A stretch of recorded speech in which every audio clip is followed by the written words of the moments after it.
dollarlik imzo masala. Qalin o'rmonning chetidagi bir idoraga tulki rahbar etib tayinlanibdi. Uning xonasi hashamatli, kursisi yumshoq, lekin tabiatidagi bitta odati hammadan ham qiziq ekan. Uning qulog'i faqat bir xil tovushni, ko'k qog'ozning shitirlashini eshitar ekan. Idorada shunday tartib o'rnatilibdi. Kim eshikdan kirmasin, cho'ntagi yengillab, tulkining g'aladoni og'irlashishi shart ekan. Kunlardan bir kun eshak charchab tulkining huzuriga kiribdi. Xonim, tinka madorim qurmadi. Bir muddat mehnat ta'tiliga, otpuskaga chiqsam, dalalarda yayrab o'tlasam degandim debdi. Tulki ko'z oynagi ustidan qarab, barmog'i bilan stolni chertib. Otpuskami? Tartibni bilasan-ki, polvon, stolning tagiga tashlab ketsang, ariza bir pasda hal bo'ladi. Bo'lmasa ishing ko'p, dalada qolasan debdi.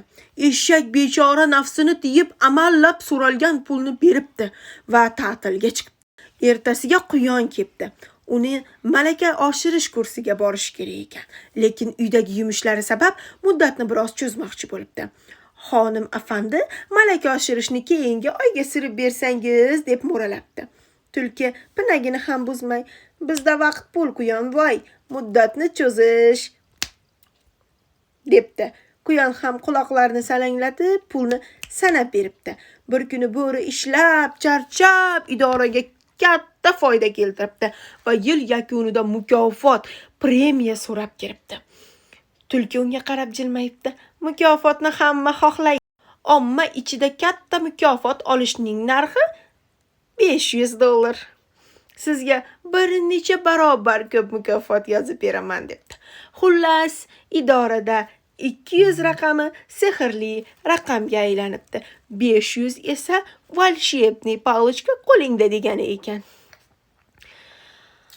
Tulki esa boyib, semirib, o'zini o'rmonning eng aqlli va daxlsiz zoti deb hisoblay boshlabdi. Kunlarning bir kun birida dudun deb arslon kirib ketdi. Uning ortida esa qo'llarida temir kishan tutgan bo'rilar turar edi. Tulki darrov odatiga ko'ra jilmayib stol tagidan o'sha sehrli ko'k qog'ozlardan uzatdi.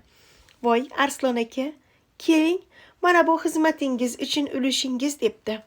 Arslon qog'ozlarga qarab nafrat bilan irg'itibdi va debdi: sening bu kirdikorlaringdan o'rmon bezor bo'ldi. Har bir imzoying, har bir qaroring pullik ekan, ha? Qonun oldida javob beradigan vaqting keldi. Tulkining qo'llariga kishan urilayotganda u yig'lab baqiribdi: to'xtanglar, hech bo'lmasa tergov berishimga qo'yib beringlar, hammangizni sotaman. Eshik oldida turgan eshak esa kulimsirab pichingqibdi: rahbar xonim, apellyatsiyaga ruxsat berish bizda tekin, lekin qamoqxonada panjara ortida o'tirish mutlaqo bepul. Sizga o'sha yerda o'z ta'rifingiz bo'yicha uzoq muddatli ta'til berishadi. Masaldan hissa shuki, kursi o'tkinchi mansab omonat. Har bir imzoni pullab, nafsini iymondan ustun qo'ygan rahbar xonimchalar shuni unutmasinlarki, har qanday haromboylikning oxiri sharmandalik panjarasidadir. Pora bilan bitgan ishning poydevori doimo chirigan bo'ladi.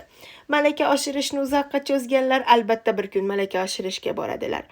Menejerlik sertifikatini olmayman deb qochib yurganlar albatta bir kun malaka oshirish instituti ostonasida domsovetlari ishlamay qolgan holatlarida testlarni yechishga amallab urinib ko'radilar.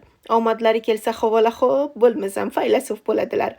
Nima bo'lsa ham $200 xonimlar bor bo'lishsin.